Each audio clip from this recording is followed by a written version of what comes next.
अशा लोकांपासून नेहमी लांब राहा, जे कधीही स्वतःची चूक कबूल करत नाही आणि प्रत्येक चुकीला तुम्हाला जबाबदार धरतात. सतत लोकांना खुश करायचा प्रयत्न करू नका. तुम्ही जसे आहात तसेच राहा. स्वतःवर काम करत राहा. कठोर परिश्रम करा, कष्ट करा. जी योग्य लोक आहेत ती स्वतःहून तुमच्या आयुष्यात येतील आणि कायमस्वरूपी राहतील.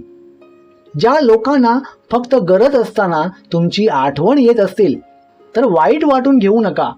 स्वतःला भाग्यवान समजा, कारण तुम्ही त्या मेणबत्तीसारखे आहात जी कितीही गडद अंधार असला तरी पूर्ण परिसर प्रकाशमय करून टाकते. नेहमी अशा व्यक्तीबरोबर राहत जा जी तुमच्या मधून बेस्ट गोष्टी बाहेर काढेल. स्ट्रेस नाही.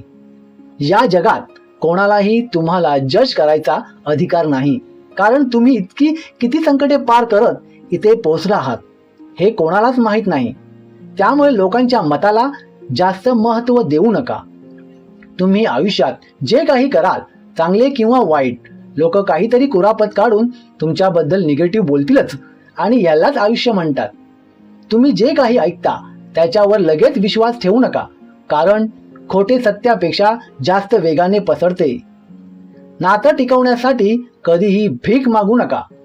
ज्याला तुमच्या सोबत राहायचे आहे त्याचा आत्मविश्वासाने स्वीकार करा. जे फक्त तुमच्या सोबत असण्याचे ढोंग करतात त्यांना बाजूला सारा. तुम्ही एखाद्यासाठी 99 चांगल्या गोष्टी करा आणि त्यांना फक्त एक गोष्ट आठवेल जी तुम्ही त्यांच्यासाठी केली नाही. आयुष्याचे 3 सोपे नियम. तुम्हाला जे हवे आहे त्यासाठी तुम्ही प्रयत्न केले नाही तर तुम्हाला ते कधीच मिळणार नाही.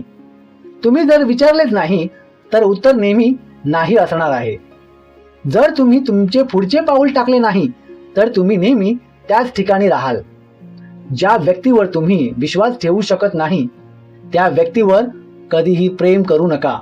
ज्या गोष्टी तुमच्याकडे नाही त्याचा द्वेष करू नका. जी गोष्ट तुम्ही करू शकत नाही ती बोलू नका.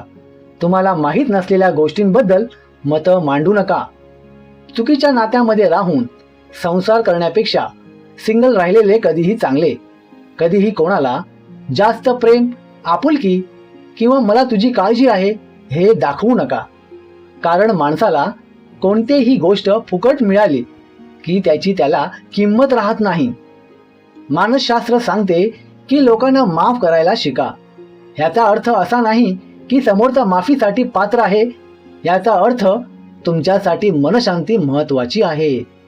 तुमचे हृदय म्हणजे टेन्शन आणि दुःख ठेवण्याची टोपली नाही, ते तर आनंद आणि गोड आठवणीचे गुलाब ठेवण्यासाठी सोन्याची पेटी आहे.